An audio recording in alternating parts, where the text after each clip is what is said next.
آپ کا اتنا بڑا دل ہے, آپ نے اپنی زندگی وقف کی ہوئی ہے, اور مریم بہن کو آپ اتنا مشورہ نہیں دے سکتی اچھا کہ بھئی شادی والے آ رہے ہیں, ہاں تو دیکھیں گے پھر وہ آپ, اور پھر اس کو ٹونٹ مار رہی ہے. اس کو مریم کو زیادہ تر لوگ کومنٹس میں کہتے ہیں نا یہ معصوم ہے, یہ سیدھی سادھی ہے, اس کی حق تلفی کرتی ہیں, یہ اس کے ساتھ سلوک اچھا نہیں کرتی, تو وہی باتیں دہرا رہی ہے. اس کو کہہ رہی ہے کیسے نہیں تمہیں پسند کریں گے, تمہیں تو وہ پسند کر ہی لیں گے, تم تو بڑی معصوم ہو, بڑی سیدھی سادھی ہو, میں ہی تیز ہوں, میں زیادہ بولتی ہوں تو اس لیے لوگ مجھے برا بھلا کہتے ہیں.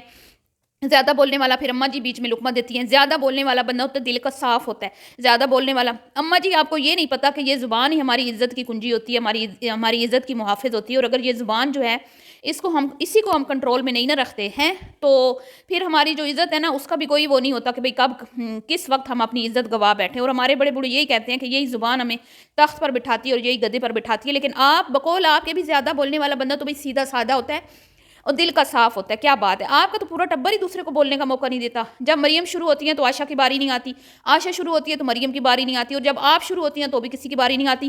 اور اوپر سے آپ یہ کہہ رہی ہیں کہ میں تو بولتی ہی نہیں تھی, میں تو کبھی بولی نہیں ہوں. ہاں لیکن جب سے ابا کی ڈیتھ ہوئی ہے تو اب آپ کے منہ میں زبان آ گئی ہے, کیونکہ شاید آپ لوگ اپنے ابا سے یا اپنے ہسبینڈ سے آپ ڈرتی تھیں, تب آپ اتنا نہیں بولتی تھیں, لیکن جب سے وہ اس دنیا سے رخصت ہوئے ہیں تو بھی آپ کی تو وارے نیارے ہو گئے ہیں. ٹھیک ہے, ایک تو عائشہ آپ کو خوب عیش کرواتی ہے, اور اوپر سے پھر آپ کے بغیر ان کی ویڈیو بھی نہیں بنتی. ٹھیک ہے, تو یہ مسئلے ہیں جی. تو مہمان کون تھے اس پہ اب آ جاتے ہیں. اب آپ یہ مجھے بتائیں کہ پورے گھر والے آرام سکون سے بیٹھے ہیں, نہ کوئی بات کی گئی ڈسٹنگ کی, ڈسٹنگ دکھائی گئی نہیں دکھائی گئی, گھر کی کوئی صفائی دکھائی گئی نہیں دکھائی گئی. پھر انہوں نے کہا کھانا بناتے ہیں جی, چلتے ہیں کچن میں, کھانا بنایا گیا نہیں بنایا, کوئی کھانا نہیں بنایا. مجھے بتائیں کوئی رشتہ دیکھنے آتا ہے تو کیا ہم اس کو کھانا کھلائے بغیر جانے دیتے ہیں؟ نہیں نا. پھر اس نے کہا کہ امی چائے بنائے گی, امی نے چائے بنائی, مومنہ اچھی چائے بناتی ہے امی, اور مومنہ چائے بنائے گی, چائے بنی نہیں بنی نا. کہیں پہ آپ کو چائے نظر آئی, چائے کی پتیلی نظر آئی, کوئی آپ کو دودھ ڈالتے ہوئے نظر آیا, کوئی پتی ڈالتے ہوئے, چینی ڈالتے ہوئے نظر آیا؟ نہیں نا. بس وہ ایک کلپ آمنہ عائشہ اس کی مومنہ کی منتیں کر کے اس نے بنوایا, اور گھر میں سے اور کوئی تیار نہیں ہوا. آپ مجھے بتائیں جب باہر سے کوئی مہمان آ رہا ہوتا ہے تو کیا ہم لوگ سارے ریڈی نہیں ہوتے؟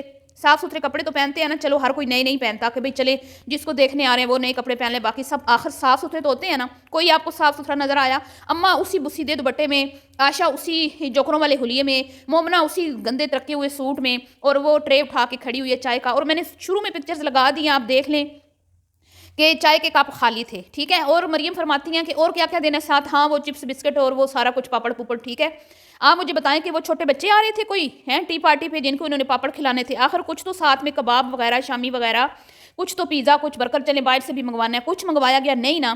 تو یہ ایک فیک کانٹینٹ بنایا گیا تھا, مطلب کہ مہمان آ رہے ہیں اور عائشہ مریم کو دیکھنے کے لیے, اور چائے کے خالی کپ جو ہیں, اور ہاتھ اوپر اٹھا کے اس نے ٹرے جو ہے مریم کو پکڑایا تاکہ نظر نہ آ جائے کہ یہ کپ خالی ہیں.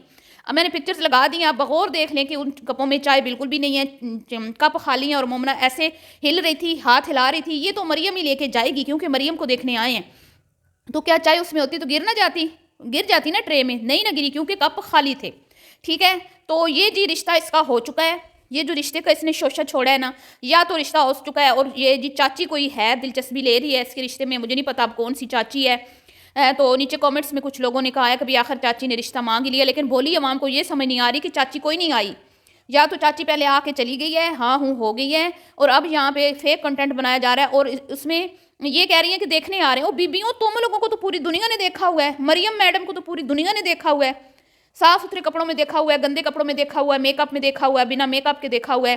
مریم کس سے چھپی ہوئی ہے جو وہ اس کو دیکھنے آ رہے ہیں؟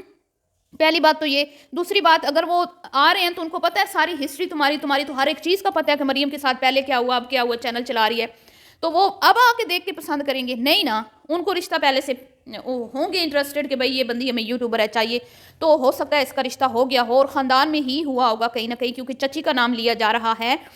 تو اب آپ نے گیس کرنا ہے بھی کون سی چچی ہے جو اس دلچسپی لے رہی تھی مریم کے رشتے میں. تو اب یہ فیک کانٹینٹ بنایا گیا, یا پھر جان بوجھ کر شوشہ چھوڑا گیا جی, کیونکہ کہیں نہ کہیں رشتے کی بات چل رہی ہوگی. اور میں تو حیران ہوں وہ رشتے والے بھی کہ بھئی ایسے جھوٹے لوگوں میں وہ رشتہ کر رہے ہیں جنہوں نے ویڈیو ہی جھوٹ پر مبنی بنا دی. عجیب بات ہے, ابھی کون سے لوگ ہیں جو ان کو پسند کر رہے ہیں, جو ان کے ساتھ رشتے جوڑ رہے ہیں, جو یوٹیوب پہ جھوٹے کانٹینٹ چلاتے ہیں, جھوٹ بولتے ہیں, واللہ عالم. ٹھیک ہے, تو یہ معاملات ہیں جی. اور اب دیکھتے ہیں کہ یہ رشتے کا بھانڈا کب پھوٹتا ہے, مطلب ہوا نہیں ہوا. اب وہ پسند کر کے, مطلب وہ جناتی مخلوق مریم کو پسند دیکھ کے چلی گئی ہے, اب وہ بتائیں گے کہ پسند آئی یا نہیں آئی, پھر یہ جائیں گے, اور ان کو بھی پسند آتا ہے تو پھر رشتہ ہوگا بقول مومنہ میڈم کے. اور جو اس کی مومنہ کی بیٹی ہے، میرا نام میرے مائنڈ میں نہیں آ رہا اس کی ابھی سے تیاریاں مومنہ میڈم نے شروع کروا دیا ہیں، پھپھو مریم کی شادی پہ یہ ہوگا وہ ہوگا ایسے ہوگا ویسے ہوگا. تو یہ ہیں ان کے دوغلے چہرے. چلیے جی ملتی ہوں نیکسٹ ویڈیو میں. دعاؤں میں آپ نے یاد رکھنا ہے. ویڈیو پسند آئے تو لائک شیئر کیجیے گا. اللہ حافظ.